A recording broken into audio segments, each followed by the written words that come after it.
Hello everyone, welcome back to my channel. Bihar सरकार सामान्य प्रशासन विभाग का एक पत्र जारी हुआ है जो सरकारी सेवकों के प्रतियोगिता परीक्षा में सम्मिलित होने के लिए अवसरों की सीमा के संबंध में है कि सरकारी सेवक परीक्षा में कितने बार शामिल हो सकते हैं।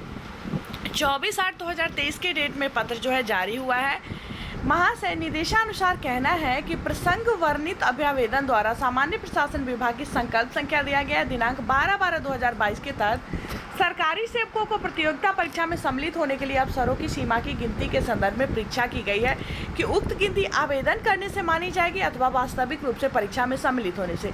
तो ये सवाल बिहार में जो अभी शिक्षकों की नियुक्ति हुई है तो उन अभ्यर्थियों के भी मन में ये सवाल है कि क्या फॉर्म अगर हम अप्लाई कर दिए हैं तो उससे हमारी गिनती हो जाएगी या हम अगर परीक्षा में शामिल हो जाएंगे वास्तविक रूप से तब उसकी गिनती होगी। तो ये चीज़ यहाँ पे आपका क्लियर हो जाएगा।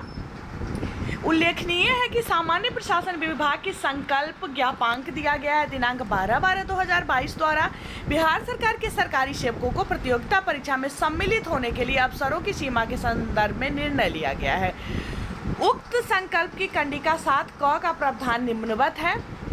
बिहार सरकार के सरकारी सेवकों को सेवा में आने के उपरांत उनकी पूरी सेवा अवधि में प्रत्येक आयोग जैसे बिहार लोक सेवा आयोग हो गया, बिहार तकनीकी सेवा आयोग हो गया या फिर बिहार कर्मचारी चयन आयोग हो गया, इसके द्वारा कोई प्रतियोगिता परीक्षा आयोजित की जाती है तो उसमें सम्मिलित होने के लिए अधिकतम कुल 5 अवसर ही अनुमान्य होंगे। तो अधिकतम आप 5 बार उस परीक्षा में सम्मिलित हो सकते हैं।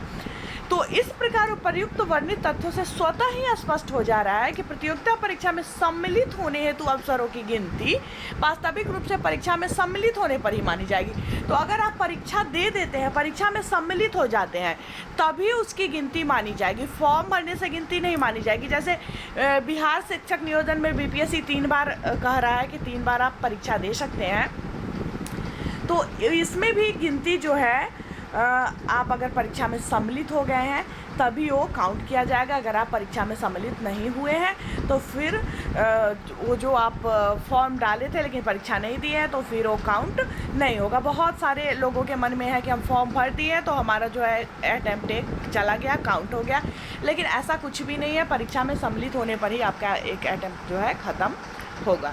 तो ये चीज़ क्लियर हो गया। और बीएड वाले को लेकर भी बहुत सारे लोग पूछते रहते हैं कि बीएड वाले का अगर रिजल्ट नहीं आता है तो फिर काउंट होगा या नहीं। तो ये तो पहले ही क्लियर हो चुका है।